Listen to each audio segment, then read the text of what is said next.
भारतीय सेना को दुनिया की सबसे टॉप 5 सबसे ताकतवर सेनाओं में शामिल किया जाता है। अमेरिका और चीन के बाद इंडियन आर्मी का नंबर आता है। भारतीय सेना यूँ तो कई तरह के हथियारों से लैस है। तमाम तरह के हथियारों के बीच ही सेना की ताकत है। उसके पास मौजूदा बंदूकें। आज हम आपको सेना की उन 9 बंदूकों के बारे में बताते हैं जिन्हें सबसे ताकतवर माना जाता है। पहला है इंसास राइफल।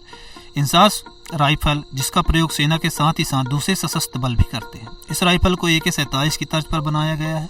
INSAS यानी इंडियन स्मॉल आर्म सिस्टम, और इसे भारत में ही तैयार किया जाता है। राइफल का उत्पादन सन 1994 में पहली बार हुआ था। पहली झलक सन 1998 गणतंत्र दिवस की परेड में मिली और सन 1999 कारगिल वार में इसका जमकर प्रयोग हुआ। दूसरा है पिस्टल ऑटो 9mm A1। इस हथियार को सेना में जमकर प्रयोग किया जाता है। जम्मू कश्मीर में कोई एनकाउंटर हो या फिर नॉर्थ ईस्ट में कोई ऑपरेशन, ये सेना का अहम हथियार है। इस पिस्टल को सेना जमकर प्रयोग करती है। यह एक सेमी ऑटोमेटिक और सेल्फ लोडिंग पिस्टल है जिसमें 19mm की बुलेट का प्रयोग होता है। एक बार में यह पिस्टल 13 राउंड बुलेट फायर कर सकती है। तीसरी है AK-203। AK सीरीज की है अब तक की सबसे एडवांस राइफल है। AK-47 सबसे बेसिक मॉडल है। इसके बाद AK-74, 56, 100 और 200 सीरीज आ चुकी है। AK-203 राइफल को पूरी तरह से लोड कर दिए जाने के बाद इसका वजन 4 किलोग्राम के आसपास हो जाएगा। AK-203 राइफल में ऑटोमेटिक और सेमी ऑटोमेटिक दोनों तरह के वेरिएंट मौजूद हैं। चौथा है विध्वंसक एंटी मटेरियल राइफल ARM। विध्वंसक एंटी मटेरियल एक स्वदेशी गन है। इसका निर्माण ऑर्डिनेंस फैक्ट्री तिरुचिरापल्ली में किया जाता है।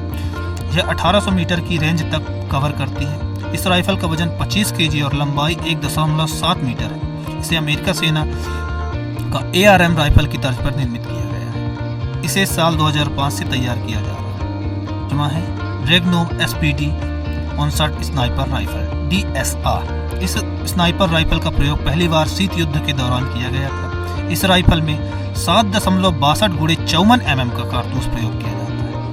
इसमें 10 राउंड की मैगजीन लगती है। यह 800 से 900 मीटर के दायरे में दुश्मनों को निशाना बनाती है। छठा है IMI गैलीलियो 7.62 स्नाइपर राइफल। यह राइफल इजराइल कंपनी IMI की तरफ से बनाया जाता है। इस गन में 7.62 × 51 mm कारतूस का प्रयोग किया जाता है।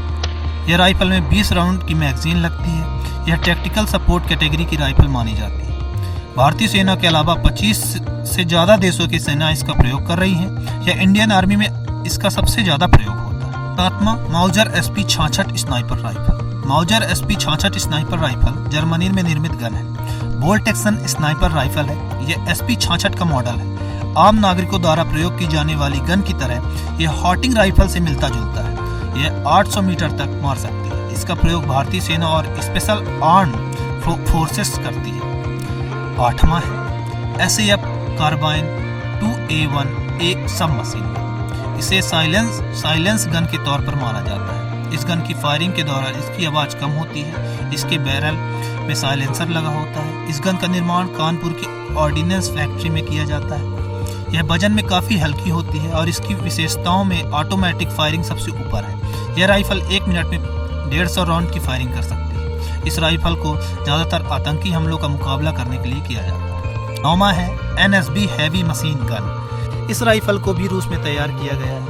भारत में इस राइफल का निर्माण तिरुचिरापल्ली स्थित ऑर्डिनेंस फैक्ट्री बोर्ड के कारखाने में किया जाता है। इस गन